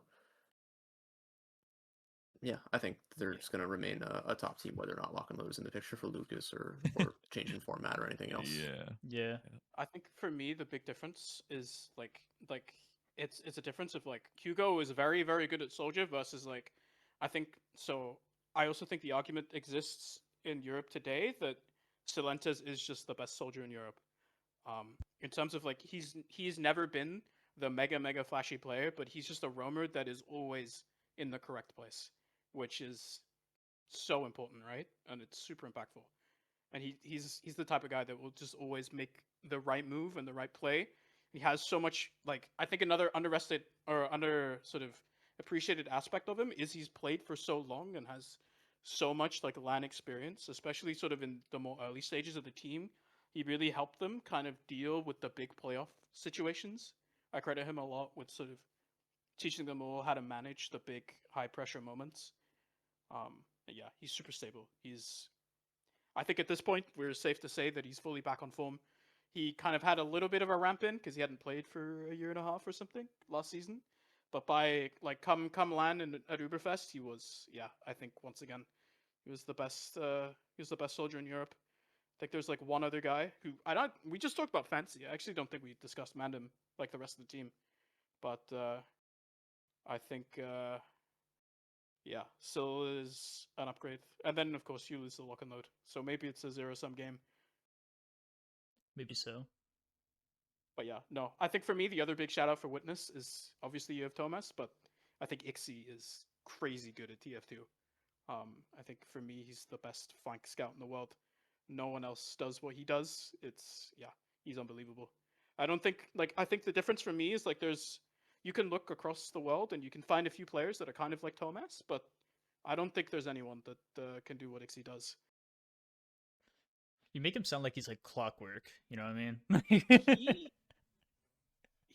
he plays the flank really well, and he will just have like these bursts of plays where you're like, how? Like for me, the big play that comes to mind is from PoLANd last year, where he's on Metalworks and he just manages to run in like 1v4 and hit every single meat shot and like solo kill a whole like combo retreating out of a mid fight, like on his own. What? I didn't see that. It's a crazy clip. Excuse me. He has like he will have like these burst moments where he will just randomly find an opening and win a 2v1 on a flank all the time that'll just break open the game. He's a super scary player to go up against. I think there was a period, especially last year, where yeah, Lucas was very good, Thomas was very good, but I think like individually, I think there's an argument to be made that Ixie might be like the best player on that team. He's crazy at scout. I agree. I also remember the Ixie from the DD5F and 5 Friends teams. Yeah. And he like even then like his sniper was already like insanely good. I think there's one more thing we need to talk about before we go on to predictions, and that's Mandem. Yeah. What do you guys think of Mandem, actually?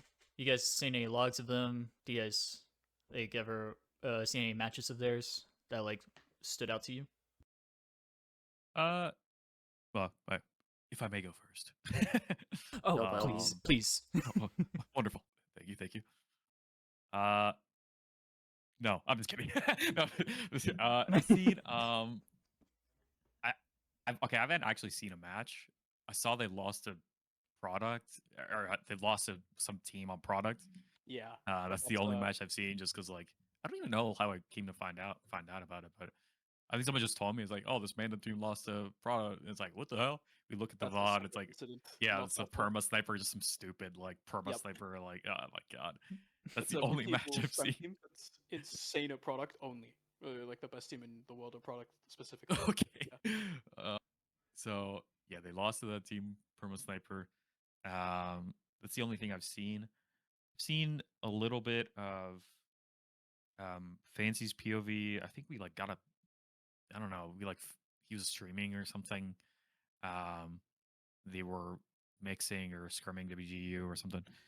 We watched that a little bit, but it definitely seems like the standout players are like their combo. The medic included, I think. I think the medic looks pretty good. Yeah. And the Ryan soldier, I think, hopefully I'm getting that right, but Yes. he seems pretty good too. So that's kind of what I'm expecting going to LAN. It's like, oh, these guys will be pretty good, especially those players. But yeah, I don't know. People are hyping up the fancy elf, even though he has the worst alias I think I've ever heard in my life. But so we'll see how he does. Question, Mandem. Yeah. So there was a bit of a roster change. There was initially supposed to be what was his name? It started with an Lardux. Yes, thank you. Yeah. Lardux was supposed to play with them, but now it's not Ryan. Haunts. Do you like? I know Haunts was originally on Mandem, right? Yeah. Do you think Haunts is an upgrade or a downgrade? I think it's an upgrade. I've never really liked Lardux that much as an individual player. I never thought like he was that insane. He does. I know he does a lot of strats and stuff for them. He was more like a caller, secondary caller.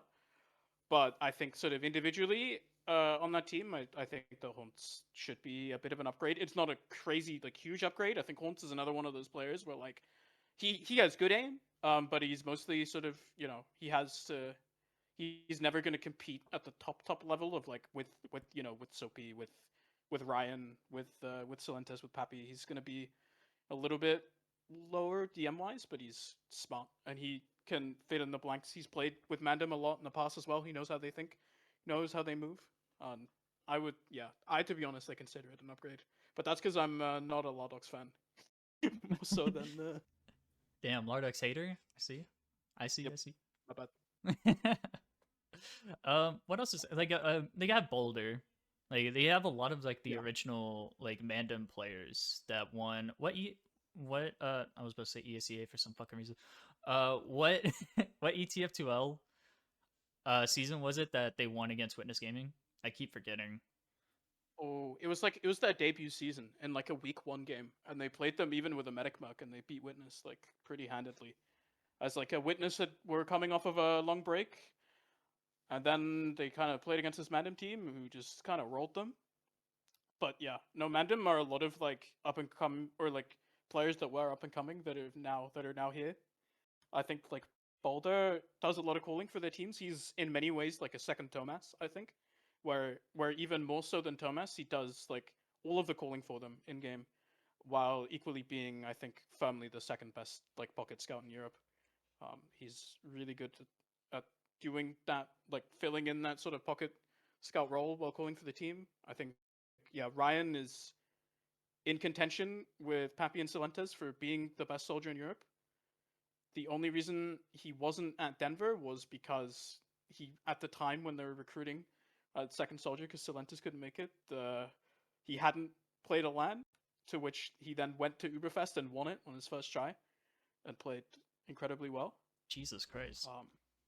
He's super good. They have Zoe, who's a bit Ixie-ish in the way that he plays flank scout, but he favors sniper a lot more. Zoe has a really, really good sniper that he can run out as a pocket pick. And then, of course, I think, June as well is probably, like, mechanically in Europe the best medic.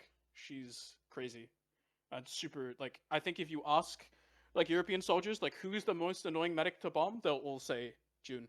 Like, no one can hit her. Yeah. Dang it. I was thinking of something, but then I completely forgot. Because like I was wanting to talk about like yeah, the medics for Mandem, like medic Mandem or June. Mhm. People consider June as like the best medic, right, in Europe right now, or was it I Auto? think I think between Auto and June, it's a bit 50-50. I think in a vacuum, you would probably, I think if you ask the average European viewer, they'd probably say June, just because. But I think that's more of like a. I think the June PR machine is a little bit better than the Auto PR machine. I think Auto, when you watch the Way Witness play, Auto gets put in a lot of crazy situations that no medic should ever be in, and he manages to make it work anyway. Where June kind of has a bit more sort of is not put in that crazy kind of danger as often, but they both have like crazy mechanics. I think. I just watched it. The only problem is I casted an Auto game like 3 days ago where he got 7 kills. Um, so he like equaled the kills of the enemy demo man in that game, which is a bit fucked up. But no, I think they're both very good. Yeah, and I just I want to. wonder, yeah, I'm excited to see the comparison with Lol Guy and yeah, that's good. that'll be a fun comparison to see because we all know here that like Lol Guy is really good. He's a very solid player because of his survivability, and I want to see how he will shape up against Auto or June when that matchup happens and everything. Do you guys have any thoughts on that? I echo your anticipation. I'm I'm curious to see it too. curious Hey, to see. Logai's kind of like Logai's like slick. I don't maybe I'm thinking of the wrong player, but June seemed he looked pretty flashy, or cheap, sorry. Um, so Logai's just kind of like just clean, you know what I mean? So it, like looks different, but obviously still great. I might literally be thinking of the wrong player, like with June. No, you're I might good. literally be thinking of the wrong medic, No, but no, you're good. You're good. uh, You're good. Yeah, Logai's just kind of like just a smooth an operator, and it's great. Um, so looking forward to seeing it. The auto's not bad, but people think June is better. That'd be cool to see too. I'm looking forward to this Mandem roster. I literally never played them, obviously. So it's like, ooh, another team that's like really good. They're getting in there, like new. Yeah. I haven't played against any of them. Like none of those six. So should be looking forward to those guys. This might be like your one-time opportunity to do it too, because like they'll That's probably just true. disband right after this land again, and just go on a Yeah. hiatus, and then just I bait Yeah. will lands. not speak. Fair enough. Feel that. I feel that. I've been there. All right, you guys ready for predictions though? I'm excited for some of the predictions I've had thought of. I thought of like a few. Like I thought of like Froyotech winning, but like like this team has been together for like what, like one season and a mini season, and well, current mini season, but they still have a lot of stuff, or not a lot of stuff. They still have a lot of playtime with each other to be a solid team against Witness Gaming EU. Sorry, were you talking about Froyo? Yeah, we're talking about Froyo. Yeah, Oh, okay, okay. my bad. Gotcha. But No, then my like, bad. I just and then I'm thinking of like your team, Chris, and then I think to myself like, what would be like the biggest standout to like carry? And I just think of like, I think of you and Jay, and then I also think of Logan. Like Logan can some like most of the time like carry games. Like I've seen him like do that so many times. So like it could be like that like wild factor of like Logan potentially like bringing you guys to second place as well. um think what do you want me to talk about, Froyo or us first? You can go for Froyo. So for Froyo, I think it's kind of what I said before. Um Definitely Banny's still trying to play Banny TF2, you Mhm. know. If they can get in that flow, they can get comfortable. If they find success early on, where they, have faith that TF2 can work. And if for some reason it does work, even though it's obviously kind of been a little iffy in the past couple lands. You know, um, I think they have a good shot. For for winning, maybe, but I probably wouldn't. My prediction probably wouldn't be for them winning. I don't, if I had to if I had to put money on it, I probably Yeah. wouldn't. I'm on the same boat. I don't Yeah, see them yeah, winning. I see Witness Gaming EU winning. yeah. I think for Denver also teams, at least the NA teams, I don't think they looked all that much into Australia or Europe. So there was a bit of a kind of like, oh shit, what the fuck is this? You know what I mean? It's Yeah. kind of like, oh, okay, they got this, whatever. They're pulling out the Like, classic out of nowhere. yeah, we were like scrimming Australia, dude, and like sometimes, we were trading maps. We like got fucking 5-0 in one. It's like, oh shit. And you just got to kind of like take a second and like think about it. Like, okay, they're kind of like this, they're doing that, and then when we actually played them in a match, it was way more comfortable. WGU, we got like fucking viciously rolled and like just brutally like in scrims, like the first couple ones we played, because they were pretty rehearsed. Then you kind of same thing, take a step back and like think about it. It's like, okay, then it becomes playable. So if Freo can do that, I can see them playing a lot better. You know, I don't. I think we'll only know it when we see it. It's really on them. It's really on them if they have it in them. Yeah. But it's cool. It's gonna be cool to see. I think people are gonna be a little surprised at what might happen, or they might not. Who the hell knows? Yeah. But, yeah, I don't know. My prediction would probably them not winning, but I could still see them winning. I feel like you're on Same the same thing. Same boat, thing for right, us. Alex? I think I don't know. I think if I had to wait, like between Mandem, Chris's team, Froyo, and WG, I'd probably give Mandem like 20%, Froyo 25, and then equal weighting for Chris, your team, and WG. Probably a little bit of an edge to WG just because they've played together before, but not a huge edge. I agree with Alex. I think it's pretty much. I think it's pretty much on the mark. Yeah. It just depends on the day, kind of feel. Yeah, I'm guessing. I think so. it depends on the day, and I think it also will depend on like if a team has to adapt to format plus how another team is playing, like who does it faster. Right. Exactly. I agree. I think it also depends on how much alcohol consumption.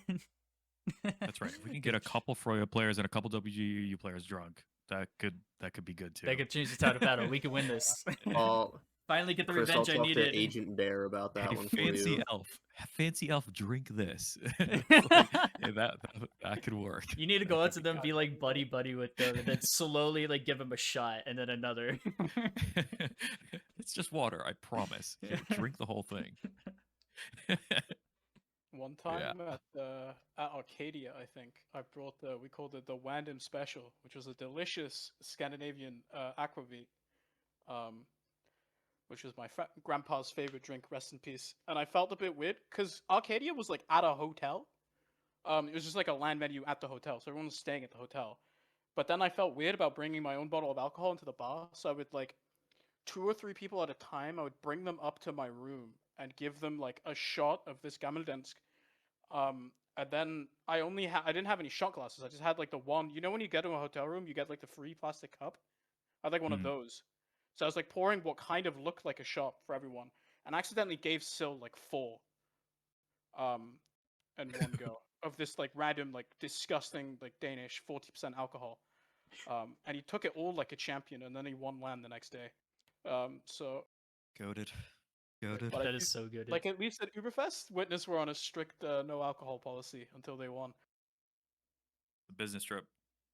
Yep. Yeah. What would you say, like, okay, if you had to like go down like a list, like for example, for me, I would say Witness Gaming EU, Froyo, Moneyballs, and then Mandem. Like that's my top 4.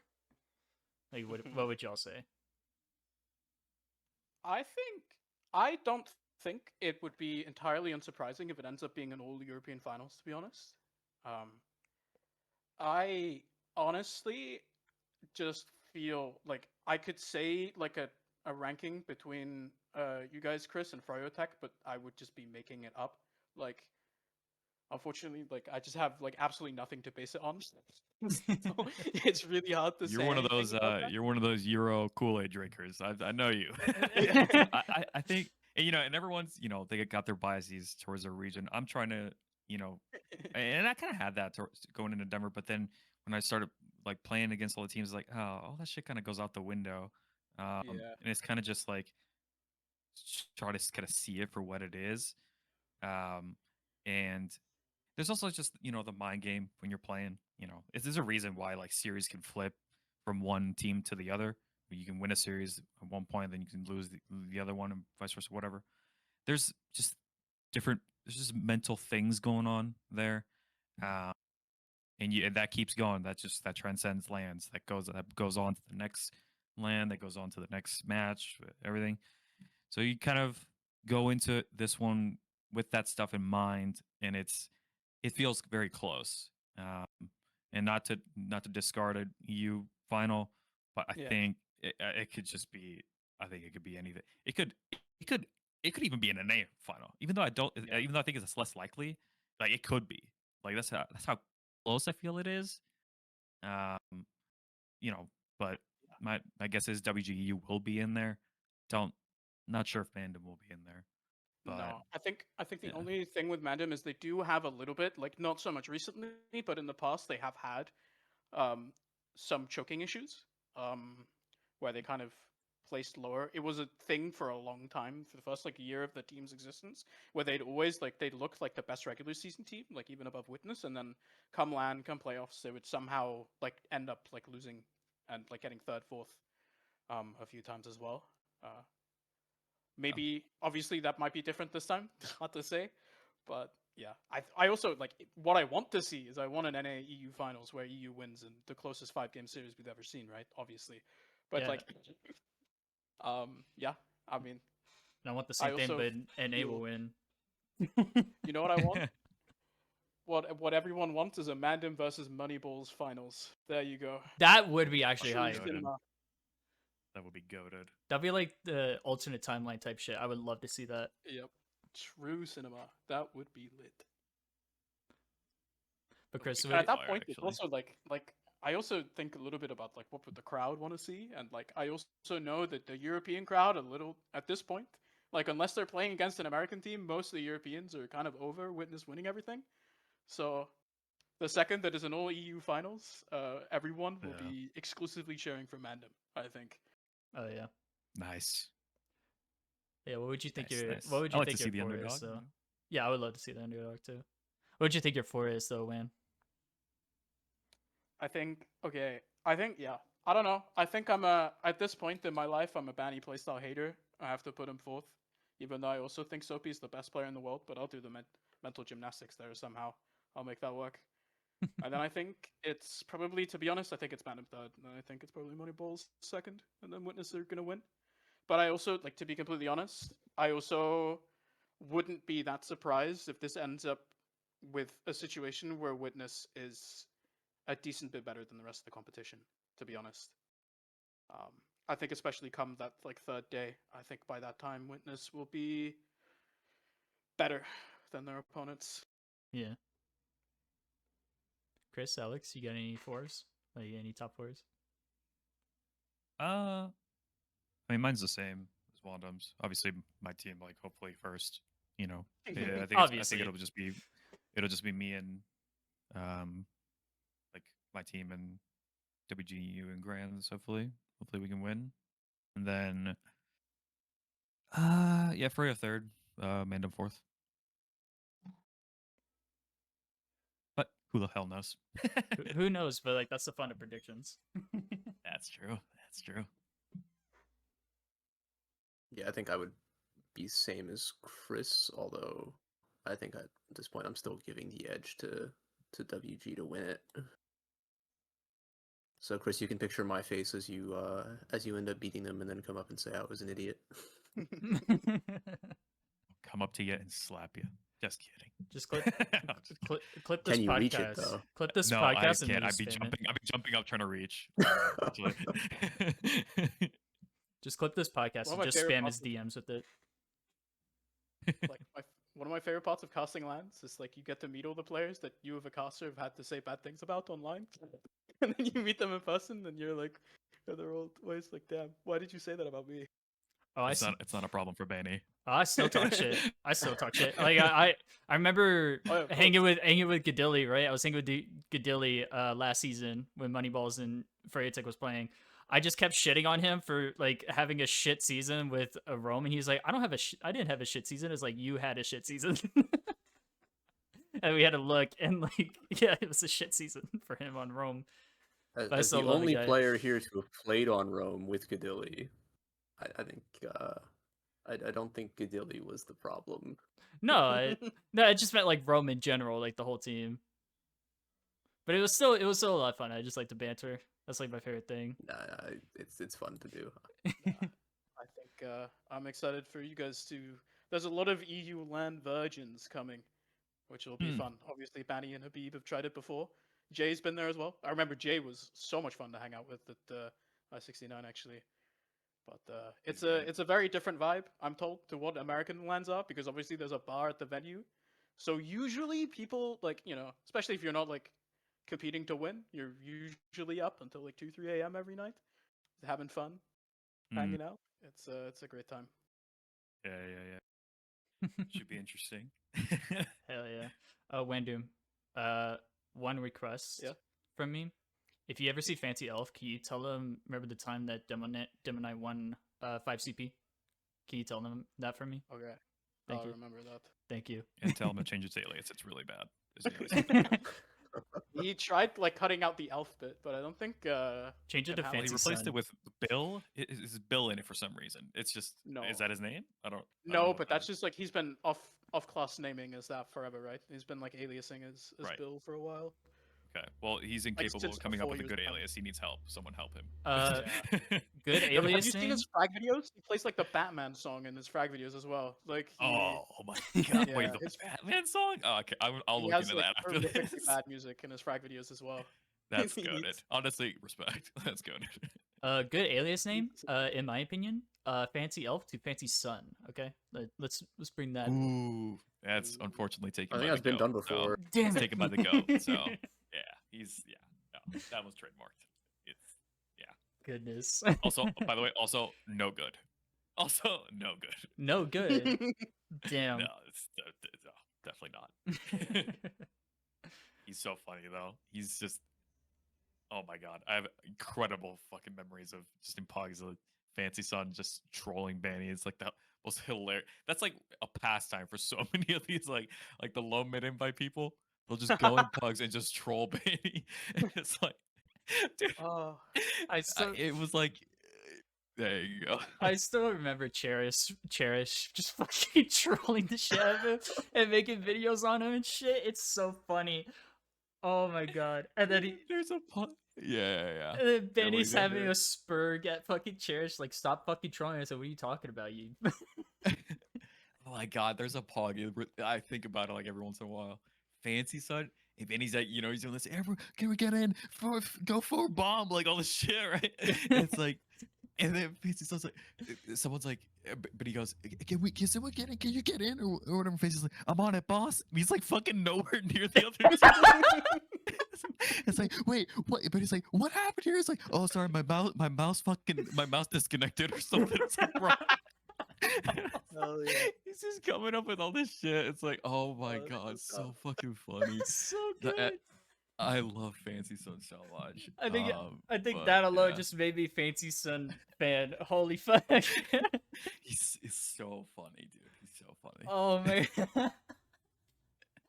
I'm surprised he didn't say like I want pure domination. Where's like or some shit No, like that. dude, he's such a troll. They're great. I love that guy. I think that's the episode. I think that's the Fun. episode right there. That's a good ending. That is a Fancy great stuff, ending. Yeah. Shout out to fancy stuff. Do you guys got any shout outs you guys want to bring out? Shout out to all the teams going to Denver. You know, or not Denver. Wrong land. Shout out to all the teams going to Poland. Only. Oh, it's Poland. Should be awesome. Shout out to you guys. Hell yeah. Yeah, that's it. That's all I got. Alex? Same thing. Shout out to all the teams going. Shout out to the people for organizing the event. All the hard work they've been doing toward that. Fuck yeah. Mandem, you got a shout out? You got a little shout out in you? Yeah, shout outs to the PoLAnd fundraiser. We're trying to raise money to make sure that we have a stage set up for now and also the future. Be very much appreciated if you guys had any money you feel comfortable parting with and giving it to us, or if you know like a Saudi oil prince or something, would also happily take some Saudi oil prince money to help fund the stage. Would be great. Add a lot of vibe to everyone involved. I assume that the players would love playing on a final stage, potentially even, you know, it's our stage, so we could use it for basically all day 3 matches. Some of the day 2 matches as well would be great. And then also, of course, as a caster, as a crowd, everyone likes it more. Instead of having the sometimes land thing where it's just people like stood around certain setups and stuff, we can fully have it immersed. It'd be great. It'd be a lot of fun. Yeah. Shout outs to that. And shout outs to Americans for coming. Shout out the Americans. All the way. It's a far journey. It's expensive. Oh my god. Yeah, my wallet did not appreciate it, but it'll be fun. So, you know, Aren't you that's how like you do things, right? Wait, okay. I might be wrong on the lore, but aren't you like rich or some shit? That's Yes, right. yes, he is. By the way, didn't make a dent. No, didn't make a dent. Didn't make a dent. Yeah. So you know, it's no biggie, no biggie. No Last I biggie. heard, when Chris sat down on this couch, he had enough money for the stage just pop right out between the cushions. That's right. That's right. just a The sign oil, of the, weakness. the oil moguls are just gonna beat me to it. You know, those oil guys over there. Pulled Yeah, the stage out of his fucking ass cheeks and plopped it down in the basement and said, "Have at it, boys." You know. That's exactly what I did. That is exactly what I did. My shout out is Fireside Cast. We recently done a new recap episode. I had a video edit that, and it was a lot of fun. Video editing that. It tells about all the what's going on with PoLAnd and like what happened previously, like when I disconnected from Fireside Cast. And also shout out alexandros.tf that are about to make the same podcast, but in a Europe edition. So that's gonna be a lot of fun. And Mandem's gonna be in it. Yeah, might have a feature from a certain American player that's playing in Europe at the moment, maybe. But Yeah, I know how scheduling certain things person. goes. I make no promises. Things just happen sometimes. It is what it is. So yeah, but it'll be fun. yeah. That'll be Friday 20th. I'd be so at, excited. 8 p.m. European time. Good luck figuring out what that means if you're What? American. It's like 2 p.m. CET. Yeah, we'll be live. We'll do that. At the end of the weekend, we have playoffs as well. European playoffs. If you're, wondering a little bit about, want to see the Mandem team in action, there's a Samurai team we didn't talk about as well. There's the Dirty Maggots with bot mode on it. A bunch of other really good European teams that are playing ETS World Premiership playoffs. It's going to be happening next weekend as well. Hell yeah. That'll be very fun. Hell yeah. All links in the description. I'm going to put the links in the description when it comes out. And also the video, which I think you guys got to upload it onto ETF2L, right? Because you did that last time with like the ETF2L awards, right? Yeah. No, the video, the VOD will be up on Essentials. Okay. Links in the description. Yeah. Anyway, guys, thank you all so much for watching. Much love to everyone here. Thank you all for coming out. And I hope to see y'all again. And I'll see y'all later.